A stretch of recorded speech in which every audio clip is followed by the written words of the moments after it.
Bonjour, ici Philippe Bouvard. Eh bien, je vous invite à suivre ma chaîne.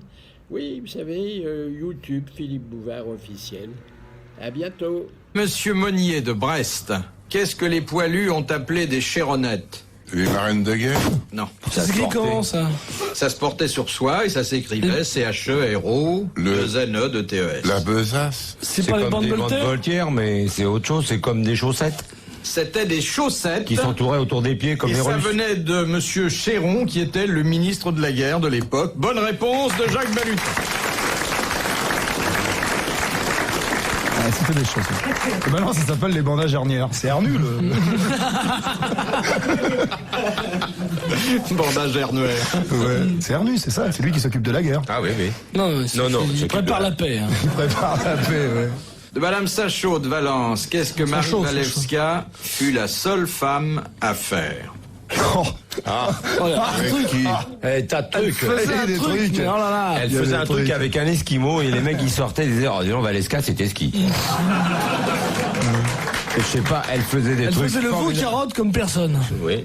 Elle Valeska, faisait... c'était une copine à Napoléon, ça. Oui, Bah, c'est elle qui faisait les entrées au Palais des Congrès. Pour Serge Lama. Non, c'est pas ça. naturellement ça concerne Napoléon. Elle a été... Elle le massait. Non. Elle a usait une été- gâterie spéciale. Oui. Il n'y a pas d'autre femme qui ait fait pour Napoléon Un ce enfant qu'elle a fait. Son courrier, Non. ses pompes. Ça a trait à la sexualité, à l'amour. Non, Il fallait qu'elle ait beaucoup aime d'amour pour Elle l'a lui. quitté. Elle l'a embrassé. Elle a jamais voulu. Non. Et elle savait qu'elle était pas saine, alors elle a pas voulu empoisonner l'empereur. Mais non. Monsieur Junio. Je n'ai rien dit. Ou alors vous nous faites le journal des malentendants. Ah oui, il va vous faire le journal des malentendants. Allez, allez, allez. C'était bon par la radio. Oui, c'est très très bon, mais oui, c'est connu, genre je fais ça fois. Vas-y, vas-y. Monsieur Pierre Mauroy a déclaré hier. Voilà, tout ça, c'est tout. C'est nul, toi, je sais même pas le faire. Et il me force à le faire tout le temps. Sadique. Moi j'adore Ça ça. fait beaucoup rire. Je crois que j'ai un texte. Ça me réconcilie avec l'information. Ouais. Elle a accompagné Napoléon à Austerlitz. À Sainte-Hélène, à la gare de Lyon. Elle a été, c'est la seule femme qui ait rendu visite à Napoléon à Eh Sainte-Hélène. ben, on n'est pas passé. Bonne réponse de Jacques Balutin. Oh non mais c'était pas gay. Hein. Pourquoi vous y avez été à Sainte-Hélène Ouais. Vous allez partout où les petits ont été Oh, c'est pas grand, ça manque de bureaux de tabac à un point que vous n'imaginez pas. Vous êtes en Je suis un vieux bonapartiste. Ouais, monsieur ouais. Junio. Mais vous avez fait le tour en combien de temps, vous pour calculer. Pour calculer en combien de temps, nous on peut le faire. C'est ça, je veux dire, ça va me donner une idée de la grandeur de l'île. Si j'étais dans vos sacoches, comme d'habitude, Oui. le En vélo, week-end, on aurait fait le tour en on aurait combien fait le tour en 2 heures. C'est tout petit, ça. Oh là là, il y a 15 bandes, 20 bandes. Ouais. Oh, quand même, on peut marcher. Ça fait pas 7 mètres. De Monsieur Perrier de Caen, quelle est la particularité d'une fleur équinoxiale? Elle fleurit tous les 6 mois. Non, Elle fleurit le jour d'équinoxe. non, Équinoxiale. et non, Elle se tourne vers le soleil. non. Le tournesol est une fleur équinoxiale. Ça vous intéresse pas ce que je vous dis T'as peut-être même dit la réponse, il est même pas Il lu. a même pas entendu. Des fois, d'une impolitesse.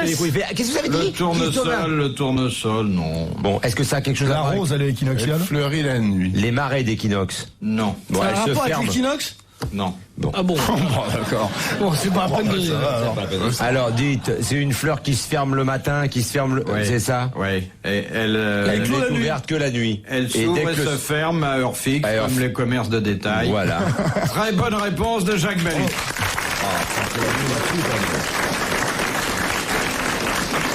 Et elle est comme Monsieur Castelli, elle ferme de bonne heure, généralement. Mais elle sent meilleure. Mais elle est plus jolie. Oui, non, je sais pas, dis ça. Tu m'en veux pas? Oh, tu sais, Qu'est-ce alors, que je il fais fallait que je t'en veuille. Il en veut à personne. Depuis le temps que tu m'envoies des vannes dans la gueule. Moi, il me fait rire, Castelli. Ouais. Ah, il me fait vraiment rire. Le jour, il a eu une réflexion. Vous mais- dites, moi, il me fait rire comme s'il faisait rire personne d'autre. C'est vrai. Ça, je me suis fait un cadeau d'anniversaire, c'était il y a pas longtemps, alors je me suis dit, je vais prendre Castelli. Mais il m'a fait rire l'autre jour parce qu'on lui a présenté la patronne de l'Olympia, Madame Cocatrix. Je les ai présentés dans la loge, j'ai dit, Madame Cocatrix, Monsieur Castelli. Et lui, c'est lui, il a dit, oh bah alors vous avez un nom connu.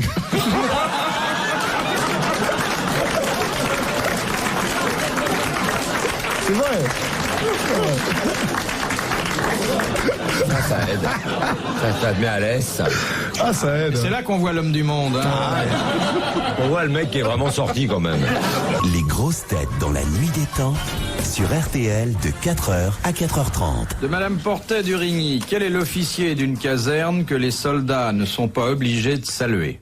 Sentinelle. L'officier. Celui qui fait la bouffe. L'infirmier. Non. Le docteur. Non. Médecin-major. L'aumônier. L'aumônier. Bonne réponse de Philippe Castelli.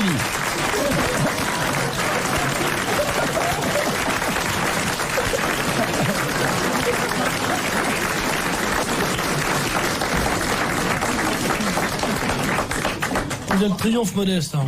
Ouais. Tu sais que c'est très dangereux ce que tu fais. Je pourrais me casser une lombaire. Oh, tant mieux. T'as des lombaires, toi? Il te reste? Oui. T'as toujours cru que j'étais pourri. Non, mais j'aurais pu te greffer un morceau de tôle.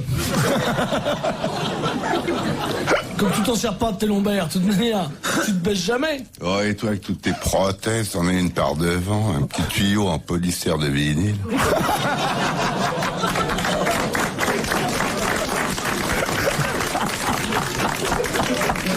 Avec éclosion par thermostat.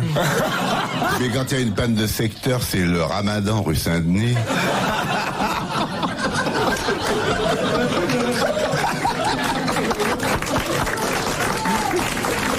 Ah, bravo.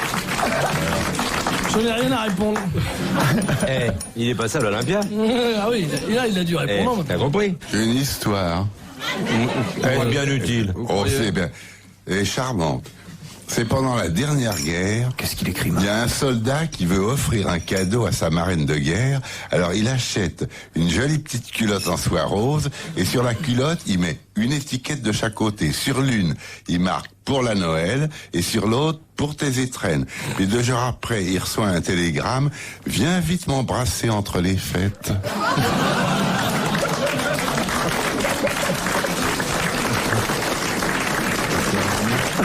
Je ne peux pas dire qu'elle a une grande barbe, mais elle est très amusante. Très, très. Et elle peut être mise aujourd'hui dans tous les tympans. Oui, avec celle-là j'ai fait des tas de galas, la fête des mères, les anciens combattants. Ah oui. Quimper, Knock-le-Zoo, le territoire de Belfort, il fait tout avec Ça celle-là. raconte pour la La route femme lourde. secrétaire. De Madame Heuillet de Vigny. Cette question que nous transmet Télé 7 jours. Alors, attention. Que regardait Chateaubriand au moment où il s'écria « Voici le vice appuyé sur le crime Talleyrand. ». Avec qui? Avec Fouquet. Napoléon. Avec Fouquet. Fauché. Fouché. Talleyrand et Fouché. Bonne réponse de Philippe Castelli.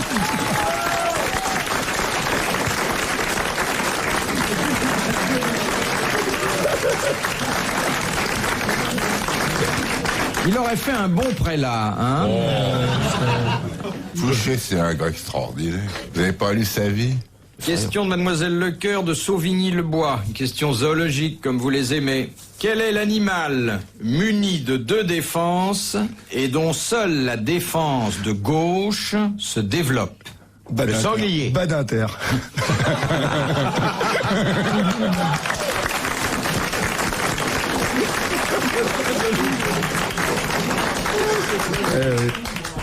Je profite de passer pour saluer M. Badinter, que vous avez mon grand ami, que j'ai le plaisir de, justement, de saluer, puisque je suis personnellement avec lui engagé dans le combat de gauche, et que la gauche qui est ceci, que le point levé, et la droite, non, la gauche c'est comme ça, et la droite c'est la main, et le jour où ils vont se réunir, voilà, c'est ça. C'est quoi la question? Qu'il y a la défense gauche qui se développe plus. L'éléphant. L'éléphant rose. Non. La licorne, Un animal très particulier. Le morse. Le phacochère. il vit dans l'eau? Il vit en partie dans l'eau, oui. Rhinocéros? Non. L'hippopotamus. Non. L'hippopotame. La défense de droite reste atrophiée. Parce qu'il se couche toujours sur le côté droit. La nature, La fait nature est mal comme foutue. ça. Il va dans l'eau, alors il nage. Il nage. Comme l'hippo. Oh oui, bien. Puis on le voit sur la terre aussi. L'alligator. Enfin, c'est un animal qui est quand même moins répandu que l'hippopotame. Hippocampe? Non. L'éléphant de mer. Non. Le tari? Le taré, il dit. Le tari. Le Castelli. Mais c'est un poisson? C'est un mammifère.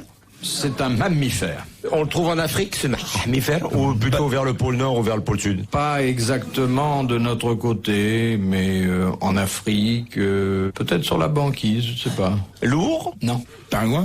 Ça se mange? Pingouine? Les Esquimaux le mangent? Une licorne? Non. C'est petit, c'est tout Ah petit. non, c'est peut-être. gros. Ça a 4 pattes? Ça a 4 pattes. Et est-ce qu'on le connaît sous un autre nom? Enfin, c'est... Non, je crois pas. Parce que par exemple, ce serait pas une girafe. Vous Oui, voyez, c'est ça qui aurait mal tourné. Non, ça, non, non. un animal, on sait pas immédiatement qu'il a des défenses, par exemple. Alors, ça serait un jeu de mots, quoi. Vous Des défenses dans la bouche? Un cerf? Non. Des défenses dans la bouche? un daim, une antilope? Ma biche. Ma Frankenstein. Des dents devant comme ça. Nicolas À part les Perrac. sangliers, Je suis en train de les chercher dans le show business. Nicolas Perrac, c'est qu'il y a des dents comme ça. C'est pas Mitterrand, il se les a fait limer pour faire la photo. Parce que ça, c'est un petit peu trop agressif. Alors que maintenant, je ne suis pas du tout agressif. Vous savez, à part les sangliers, les phacochères, les tapirs, ces machins-là, il n'y a pas beaucoup de défense dans la nature. Hein. Il y a Si, il y a une des espèce défenses que de- vous avez Le omise. rhinocéros? Non. Ça ressemble un peu à un sanglier? Oui, un peu. Non, plus gros. Comme un porc, quoi. Entre le sanglier et Junio. Un espèce de porc. C'est pas très gros alors. Hein, espèce de porc. L'ornithorynque. Ça vaut, hein.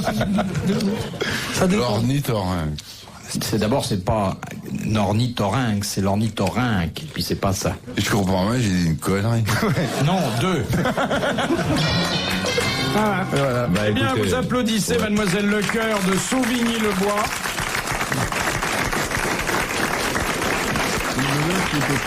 Elle vient de gagner 500 francs. Elle recevra aussi un disque, le 33e 33 tours Le des 33 meilleurs moments des Le grosses têtes. 33e, vous avez dit, hein.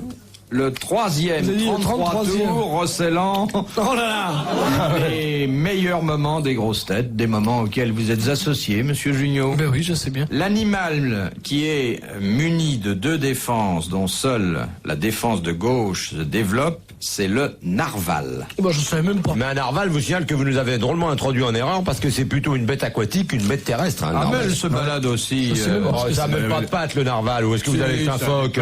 Non, si. Moi, je croyais que vous c'était- êtes trop vous grand, avez moi qui déjà- suis à la hauteur. Je peux vous dire vous avez que le déjà narval a mangé des les pattes de pattes. narval? Ça n'a pas de pattes, ça se roule. Ça se roule, ouais. J'aurais dû trouver, moi. Moi qui m'appelle Gérard. Gérard de Narval. RTL, 4h, 4h30, dans la nuit des temps des grosses têtes de Philippe Bouvard.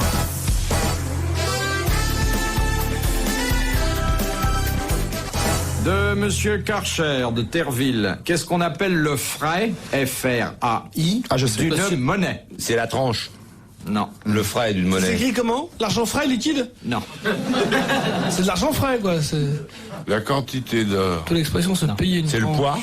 C'est la valeur par rapport au métal. Le frais d'une C'est branche. vrai qu'il y a une question de poids.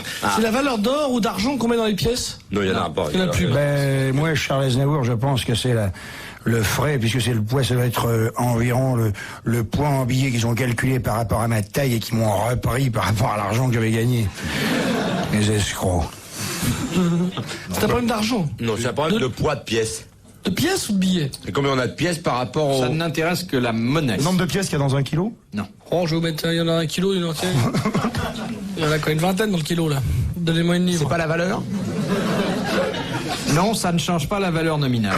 La matière? C'est le nombre d'unités? C'est l'usure des pièces? Oui. Ah oui. C'est l'usure par suite du frottement des pièces qui diminue le poids de ces pièces sans faire changer la valeur nominale. Excellente réponse de Jacques Ballou.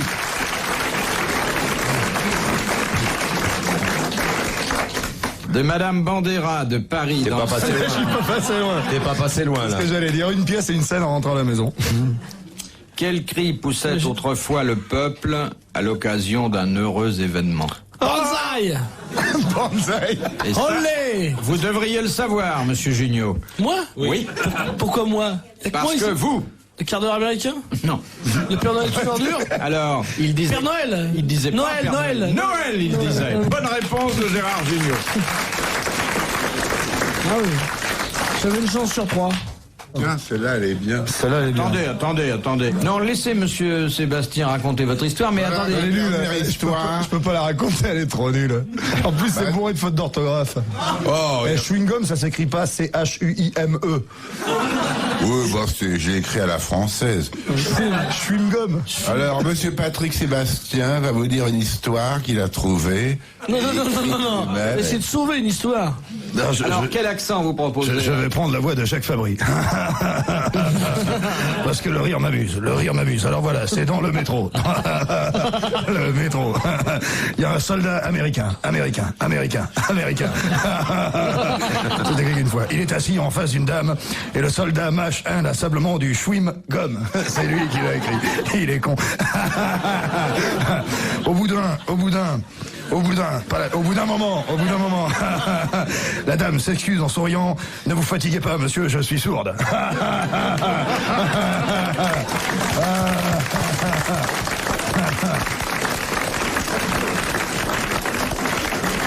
On pourrait la faire avec une autre voix aussi. Ah ouais. On peut la faire avec la voix de Bourvil. Alors c'est dans le métro, il y a un soldat, voyez-vous, un soldat américain, attention, qui est assis en face d'une dame respectable. Alors le soldat je fais comme ça. Puis alors au bout d'un moment, la dame s'excuse. Vous fatiguez pas, voyons. Vous voyez bien que je suis sourde. Et raconté par Chirac, qu'est-ce que ça donnerait? Dans le métro parisien, propre. Vous êtes quotidiennement, je dirais même tous les jours, en sécurité. Il y a un soldat, serviteur de la France. Mais hélas, c'est un Américain. Assis en face de Marie-France Garot. Alors, le soldat mâche un chewing-gum et au bout de quelques temps, Marie-France Garot s'exclame ne vous fatiguez pas, monsieur, je suis sourde. Merci.